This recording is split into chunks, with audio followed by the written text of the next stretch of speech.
नमस्कार दोस्तों, स्वागत आप सभी का। हाल ही में यूनाइटेड किंगडम में एक मंकी पॉक्स का केस निकल कर आया।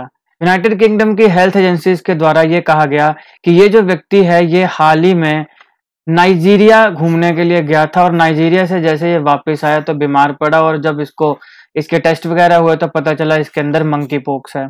अब वैसे तो मंकी पॉक्स को इतनी डेंजरस बीमारी नहीं है, लेकिन क्योंकि ये खबरों में है तो हम इसके बारे में विस्तार से देखेंगे कि इसका कॉज क्या है, इसकी ट्रांसमिशन क्या है और इसकी ट्रीटमेंट क्या है और ये कितना खतरनाक, कितना सीवियर हो सकता है या नहीं हो सकता है। तो आप इस वीडियो को अंत तक देखेगा। चैनल पर नए हो तो सब्सक्राइब अवश्य कर लें।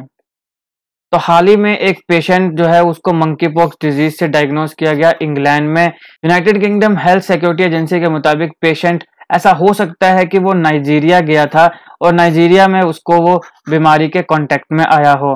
पेशेंट जो है वो करंटली उसकी ट्रीटमेंट चल रही है guys and Saint Thomas NHS foundation trust जो लंदन में है वहां पे। अब देखिए, जब हम मंकी पॉक्स की बात करते हैं तो ये जो अब बातें हैं ये इंपॉर्टेंट है आपके लिए। पहले पिछली स्लाइड में जो हमने देखा वो तो सिर्फ इंट्रोडक्शन थी कि आजकल भाई क्यों मंकी पॉक्स खबरों में है, तो वो इसलिए मैंने आपको बताया। बाकी अगर पिछली स्लाइड से सवाल पूछा जाए तो ये पूछा जा सकता है कि बताइए हाल ही में कहाँ पे मंकी पॉक्स का केस निकल कर आया, तो वो इंग्लैंड में, यूनाइटेड किंगडम में। ये आपने इसका आंसर लगा देना है। अब हम बात करते हैं कि मंकी पॉक्स है क्या। तो मंकी पॉक्स एक बहुत ही रेयर वायरल इन्फेक्शन है। अब ये सीधा सवाल पूछा जा सकता है, आपको बताया जा सकता है कि मंकी पॉक्स जो है उसका कॉजेटिव एजेंट क्या है, वायरस है, बैक्टीरिया है, फंगस है या कोई और पैथोजन है। तो उसका आंसर क्या होगा? वायरस उसका आंसर होगा। तो ये वायरल इन्फेक्शन है। काफी लोग जो मंकी पॉक्स से सफर करते हैं वो कुछ ही हफ्तों में रिकवर कर जाते हैं। ये कोई बहुत ही ज्यादा कोई डेंजरस बीमारी है ऐसा बिल्कुल नहीं है। कुछ केसेस में however some individuals can be affected severely, यानी कुछ केसेस में कुछ इंडिविजुअल जो हैं वो सीवरली, सीवर का मतलब होता है बहुत ही खतरनाक टाइप, राइट। तो बहुत ही सीवरली जो है वो अफेक्ट हो सकते हैं। उसमें उम्र भी आ सकती है, एक एज उसका रीजन हो सकता है, या फिर कईयों के जैसे इम्यूनिटी वीक होती है तो वो एक रीजन हो सकता है। अमूमन ज्यादातर लोग जो इस बीमारी से सफर करते हैं वो कुछ हफ्तों में ही रिकवर अपने आप को कर जाते हैं, क्योंकि ये बहुत ही माइल्ड सेल्फ लिमिटिंग डिजीज है। अब इसका मतलब ये है कि एक तो इस बीमारी से जो व्यक्ति है, जो जिसको इंडिविजुअल कोई बीमारी हुई है, वो रिकवर तो कर ही जाता है। दूसरा कि ये कोई छुआछूत की बीमारी नहीं है कि मतलब कि बड़ी भारी जो है ना ट्रांसमिट हो जाएगी पर्सन टू पर्सन। अभी इस प्रकार की इतनी ज्यादा जो ट्रांसमिशन है वो हमने नहीं देखी हैं। हालांकि अगर आप बाकी बीमारियों की बात करें, अगर कोई जो ट्रांसमिट हो जाती है तो वो ज्यादा डेंजरस हो जाती है। तो ये एक इसका एक प्लस पॉइंट ये है हमारे लिए, मतलब ह्यूमन बींग्स के लिए, कि ये इतनी ज्यादा ट्रांसमिसिबल नहीं है। हाल ही में हमने शिगेला नाम की बीमारी के बारे में भी देखा है। तो ये जो है ये भी ह्यूमन टू ह्यूमन ट्रांसफर इसका हो जाता है। शिगेला के ऊपर मैंने एक अलग वीडियो बनाई है इंडिया में। अभी हाल ही में हमने इसके ऊपर एक केस देखा था, तो इसके ऊपर मैंने ऑलरेडी वीडियो बनाई है। अगर आप चाहें तो देख सकते हैं, लिंक मैं डिस्क्रिप्शन बॉक्स में दे दूंगा, उसको जरूर देखिएगा। ये भी आजकल खबरों में है, तो क्योंकि खबरों में है तो इम्पोर्टेंट है। चलिए अब हम बात करते हैं इसकी डिस्कवरी की। तो सबसे पहले ये जो मंकी पॉक्स नाम की बीमारी है, ये 1958 में इसको सबसे पहले डिस्कवर किया गया था, जब मंकीज की कॉलोनीज में दो बड़ी बड़ी आउटब्रेक्स हमें देखने को मिली पॉक्स लाइक डिजीज की। ठीक है, तो बंदरों में जब पॉक्स लाइक डिजीज हमें देखने को मिली और दो बड़ी आउटब्रेक्स हमें देखने को मिली, तब फिर उसके बाद जब उसके ऊपर रिसर्च वगैरह किया गया तो सबसे पहले इस बीमारी को 1958 में डिस्कवर किया गया। और क्योंकि सबसे पहले ये मंकीज में देखी गई थी, मंकीज की कॉलोनीज में देखी गई थी, 2 बार आउटब्रेक, इसीलिए इस बीमारी का नाम मंकी पॉक्स रखा गया। इस बीमारी का नामकरण जो है वो मंकी पॉक्स किया गया। अब 1958 में तो ये डिस्कवर होगी, और कहां पे डिस्कवर हुई? मंकीज में। लेकिन 1970 में, 1970 में आते आते सबसे पहला ह्यूमन केस जो है उसको रिकॉर्ड किया गया। यानी अब बंदरों से ये कहां तक पहुंच गई? 1970 में ये ह्यूमन बींग्स तक पहुंच गई। सबसे पहला केस जो देखा गया था वो देखा गया था democratic Republic of Congo DRC में, राइट। अब हम बात करते हैं इसके सिम्टम्स क्या हैं। तो इसके कुछ मुख्य सिम्टम्स है: हेडेक, सर दर्द होना, फीवर, बैक एक, मसल एक्स, चिल्स, ठीक है ना, जो कई बार ठंड वगैरह लगती है, तो स्वोलन लिम्फ नोड्स जो सूज जाती हैं, एग्जॉशन मतलब ऐसे एग्जॉस्ट हो जाना, मतलब ऐसे मतलब थका थका और मतलब पता नहीं इरिटेटिंग सा बंदा हो जाएगा। या फिर कुछ केसेस में a rash might develop which often begins on the face, तो फेस में क्या बोलते हैं रैशेज आने लग पड़ेंगे। तो हाल ही में मैंने एक वीडियो बनाई थी वर्ल्ड ल्यूपस डे के ऊपर, उसमें भी मैंने बताया था कि ल्यूपस एक ऐसी बीमारी है जहां पे बटरफ्लाई शेप के जो रैशेज हैं वो मुंह के ऊपर पड़ जाते हैं। तो ये अभी हाल ही में 10 मई को आपका वर्ल्ड ल्यूपस डे मनाया जाता है, तो इसके ऊपर भी मैंने एक अलग वीडियो बनाई है, अगर आप चाहें तो देख सकते हैं, लिंक इसका भी मैं डिस्क्रिप्शन में दे दूंगा। तो उसी प्रकार से रैशेज जो हैं वो माइट डेवलप, की जरूरी नहीं डेवलप होते ही हैं, माइट डेवलप की सीवर केसेस में बड़ा भारी अगर ज्यादा ही बढ़ जाए, जैसे मैंने आपको बताया ना बच्चों में, बूढ़ों में, या किसी की इम्यूनिटी वीक है, तो जब सीवर अगर केस हो जाए तो वहां पर रैशेज जो हैं वो भी फेस में शुरू हो जाते हैं दिखने। और इसके बाद ये जो स्प्रेड हो सकता है बाकी बॉडी पार्ट्स में भी, कि हमने देखा कि फेस में तो रैशेज शुरू हुए, बाकी फेस के से शुरुआत होने के बाद फिर बाकी बॉडी पार्ट्स में भी ये रैशेज पड़ जाते हैं। और रैशेज जो हैं वो समय के साथ साथ चेंज भी हो जाते हैं स्कैब में, और स्कैब जो है बाद में वो दे फॉल्स ऑफ लेटर, की ठीक है ठीक हो जाएगा। ऐसा जैसे मैंने कहा कि ये कोई बड़ी सीवर, कोई ऐसी खतरनाक बीमारी नहीं जो क्योर नहीं हो सकती, इनक्योरेबल बीमारी ये नहीं है। लेकिन अगर अब कोई बंदा जाए नहीं डॉक्टर के पास, कोई देखे नहीं है, फिर जैसे कई जगह होती है ना, कई कंट्री है जहाँ पे बेचारे लोगों को वहां पे कोई अच्छी हेल्थ फैसिलिटीज नहीं मिलती हैं, तो उस केसेस में हो सकता है कि मतलब ये जो है वो व्यक्ति के लिए ये डेंजरस हो जाए। अदरवाइज ये कोई इतनी भी खतरनाक बीमारी नहीं है। तो हमने सिम्टम्स देख लिए इसके, हेडेक, फीवर, बैक एक, muscle x, chills, swollen lymph nodes, exhaustion और रैशेज पहले फेस में होंगे, फेस से शुरू होते होते फिर वो बाकी बॉडी पार्ट्स में भी जा सकते हैं। अब अगर हम इसके ट्रांसमिशन की बात करें तो डिजीज जो वो स्प्रेड हो सकती है अगर आप किसी बीमार व्यक्ति के क्लोज कांटेक्ट में ही आ जाएं। तो अब आप बोलेंगे अच्छा पहले तो आपने कहा कि पर्सन टू पर्सन नहीं हो सकती, देखो यार ये वायरल इन्फेक्शन है, पर्सन टू पर्सन नहीं हो सकती का मतलब ये हुआ कि अगर आप बड़े क्लोज कांटेक्ट, जैसे किसी बीमार आदमी का आपने जूठा खा लिया, या मतलब कोई बीमार आदमी वो तुम्हारे ऊपर थूक के जा रहा है, तब फिर तो मतलब है ना ऐसा कुछ, जैसे छींक ही मार दी है कुछ, तो तब तो बीमारी होगी, वायरल इन्फेक्शन है, क्यों नहीं होगी। लेकिन वैसे उस प्रकार से ट्रांसमिशन नहीं होती कि जैसे मतलब हम वैसे कोविड के केस में देख रहे हैं, हम कि कोविड के केस में हम देख रहे हैं कि जी मास्क लगाने पड़ रहे हैं, घर के बाहर निकलें तो भी मास्क लगाने पड़ रहे हैं, तो उस प्रकार की ट्रांसमिशन नहीं है। अब ऐसे ट्रांसमिशन तो है, लेकिन हम सारे लोग कोरोना नाम की बीमारी से अभी निकले हैं, हालांकि अभी भी कोविड-19 पूरी तरीके से ठीक नहीं हुआ है, तो इसलिए बाकी जो बीमारियां वो अभी हमें बड़ी छोटी सी लग रही हैं कि अच्छा ये इतना भी नहीं, अब जूठा खा लो या बाकी कर लो तो ज्यादा प्रॉब्लम है।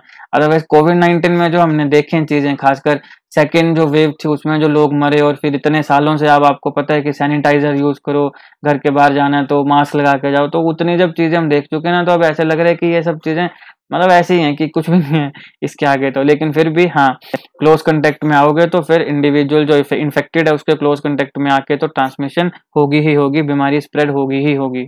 अब अगर हम इस वायरस की बात करें तो ये वायरस जो है ये कैसे ह्यूमन बॉडी में एंटर करता है, तो ये एंटर करता है रेस्पिरेटरी ट्रैक से, ब्रोकन स्किन से। अब आप बोलेंगे अरे यार ब्रोकन स्किन, ब्रोकन स्किन का क्या मतलब हुआ यार? ब्रोकन स्किन का मतलब होता है, जैसे आपको पता है हमारी स्किन में छोटे छोटे पोर्स होते हैं, तो जैसे बाल उखड़ गया, जैसे आपको पता है कि जब इंजेक्शन लगाया जाता है ना, तो इंजेक्शन लगाने के बाद एक अल्कोहल से उसको रगड़ दिया जाता है, तो उसका क्या रीजन होता है? उसका यही रीजन होता है कि इंजेक्शन लगाया तो उसमें एक होल सा क्रिएट हो गया। तो आसपास वैसे तो हमारी बॉडी में ऑलरेडी आपको पता है टेम्परेरी फ्लोरा होता है, टेम्परेरी या परमानेंट फ्लोरा होता है, टेम्परेरी भी हो सकता है, परमानेंट भी हो सकता है फ्लोरा। इसका मतलब होता है ह्यूमन बॉडी में जब हम बात करते हैं कि लाखों की संख्या में बैक्टीरिया इस समय भी, जब आप मेरी ये वीडियो देख रहे हैं तो आपकी बॉडी में, आपकी स्किन के ऊपर लाखों करोड़ों की संख्या में बैक्टीरिया ऑलरेडी हैं। बात समझ रहे हो? ये भी एक इम्पोर्टेंट है, बैक्टीरिया कोई बुरी चीज भी नहीं है, बैक्टीरिया इंपॉर्टेंट भी है। अब अगर कोई फौरन मान लो इस ये स्किन है, यहाँ पे आपके पास बैक्टीरिया है, फौरन अगर एयर में ही आप बताओ कितनी बैक्टीरिया हो सकते हैं, तो यहाँ से अगर आपने होल लगाया, जैसे इंजेक्शन लगाया, तो ये बैक्टीरिया अंदर आ सकता है, या फिर हो सकता है कि यहाँ का बैक्टीरिया जो है वो अंदर चल जाए।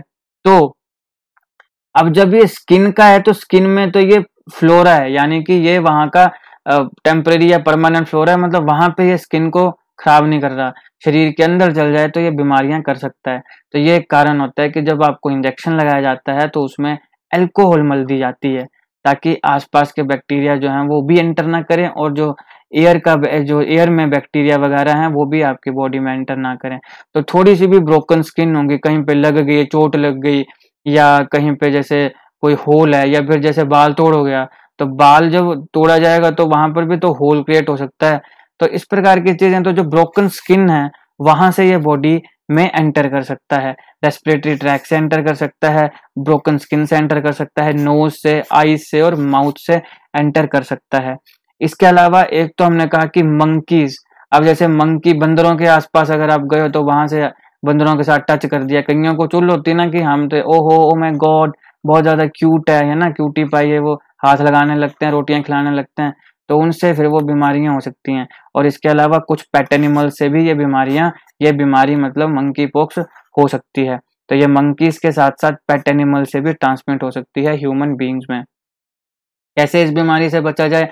क्लोज कंटेक्ट जो है एनिमल्स के साथ उसको अवॉइड करें, ठीक है ना। कई होता है ना, कुत्ता देख लिया, बंदर देख लिया तो ओ माय गॉड बहुत ज्यादा सुंदर है, बहुत ज्यादा क्यूट है, प्यार करने लग पड़ेंगे। ओ भाई ठीक है, एनिमल राइट अलग चीज है, लेकिन फिर भी क्या हो गया, मतलब कई बिस्तर पे सुलाने लग पड़ते हैं, है ना, पपियां लेने लग पड़ते हैं, तो ये सब चीजें नहीं अच्छी होती हैं, मतलब कि हेल्थ के लिए, राइट। तो जैसे अगर आपने अपने कुत्ते बिल्ले पाले हुए हैं तो फिर उसको अच्छे से नहलाओ धुलाओ, ठीक है ना, उनको भी आपने नहलाना धुलाना, अच्छे से उनकी हाइजीन मेंटेन करना है।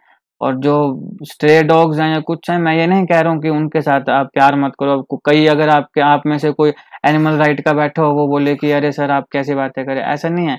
मैं बस आपके हेल्थ पॉइंट ऑफ व्यू से कह रहा हूँ कि उनको खाना खिलाओ, उनको पानी पिलाओ, लेकिन टच वगैरह करना है तो अच्छे से हाथ धो लो। इसके अलावा अगर कोई ऐसी बेडिंग है, जैसे कई होते हैं ना जो बिस्तर वगैरह में सुला देते हैं अपने कुत्ते बिल्लियों को, बंदरों को, तो अगर कोई बीमार एनिमल है और उसको आपने बिस्तर पे सुला दिया हुआ है तो फिर बेडिंग को चेंज कर दो, पूरा उसको अच्छे से साफ करो, सैनिटाइज वगैरह करो, तब जाके फिर उसके बाद उसके वो बेड पे जहाँ पे कुत्ता बिल्ला या जो भी मंकी बैठा था वो, तब आपने बैठना है जब वो पूरा उसको साफ सफाई हो जाए। फिर अगर कोई इन्फेक्टेड पेशेंट है तो उसको आइसोलेट कर दिया जाए, ठीक है ना। दो चीजें कोरोना के समय हमने बड़ी सुनी, एक सुना हमने आइसोलेशन, एक सुना हमने क्वारंटीन। इन दोनों में क्या फ़र्क होता है? आइसोलेट करने में, क्वारंटीन, इन दोनों में फ़र्क है। क्या फ़र्क होता है? इसके ऊपर मैंने एक अलग वीडियो बनाई है, अगर आप चाहें तो देख सकते हैं, लिंक मैं उसका डिस्क्रिप्शन में दे दूँगा। और इसके अलावा जैसे आपने कुत्ते-बिल्ली से हाथ लगाया, बंदर से हाथ लगाया, तो फिर प्रॉपर हैंड हाइजीन मेंटेन करो, सैनिटाइज़ करो, साबुन से धो उसको। और अगर कोई बीमार व्यक्ति है तो एक तो उसको आइसोलेट कर दो, बाकी अगर उसकी केयर करनी है, उसको उसकी ट्रीटमेंट करनी है, तो जैसे कोरोना के समय भी आपने बड़ा ज़्यादा एक टर्म सुनी होगी, पीपीई किट, है ना? Personal protective equipment. तो इसकी हेल्प से, मतलब पीपीई किट वगैरह जो भी उसमें आती हैं ना, वो सारा पहन के आपने उसकी पेशेंट की केयर करनी है, उसकी ट्रीटमेंट करनी है। तो इस प्रकार से आप मंकी पॉक्स नाम की बीमारी से बच सकते हैं। अगर हम ट्रीटमेंट की बात करें तो देखो इसमें ऐसे तो ऐसा कोई सेफ या प्रूवन ट्रीटमेंट है नहीं, मतलब कोई ऐसी ट्रीटमेंट जो सिर्फ मंकी पॉक्स के लिए बनी हो, ऐसी नहीं है। लेकिन जो काफ़ी हमारे हेल्थ ऑफिशियल्स हैं वो ये कहते हैं कि इस प्रकार की मंकी पॉक्स की अगर आउटब्रेक आती है तो उसको नॉर्मली एंटीवायरल्स देके, स्मॉल पॉक्स की वैक्सीन्स या फिर वैक्सीन या इम्यून ग्लोबुलिन VIG, इनकी मदद से उसको कंट्रोल किया जा सकता है। तो एज सच कोई ट्रीटमेंट, सेफ या प्रूवन ट्रीटमेंट उसके लिए नहीं है। एंटीवायरल्स खिला के, स्मॉल पॉक्स वैक्सीन या फिर वैक्सीन या इम्यून ग्लोबुलिन, इनकी मदद से जो है वो मंकी पॉक्स की बीमारी को, आउटब्रेक को ठीक किया जा सकता है, कंट्रोल किया जा सकता है। ये था इस टॉपिक का पूरा एनालिसिस। आई होप आपको ये वीडियो अच्छी लगी। अगर आपको अच्छी लगे तो लाइक करिएगा, शेयर करिएगा। अपने जो आपने अगर पेट डॉग हैं, मंकी वगैरह पाले हुए हैं तो उनको साफ सफाई उनके रखिए, प्रॉपर हाइजीन मेंटेन करके रखिए, अपनी सेहत का भी ख्याल रखिए और निरंतर ज्ञान लेते रहिए। निरंतर ज्ञान के लिए आपको हमारा चैनल जीके न्यूक्लियस सब्सक्राइब करना है। तो अगर आपको वीडियो अच्छी लगी हो तो लाइक, शेयर और सब्सक्राइब करिएगा। Thank you so much for watching.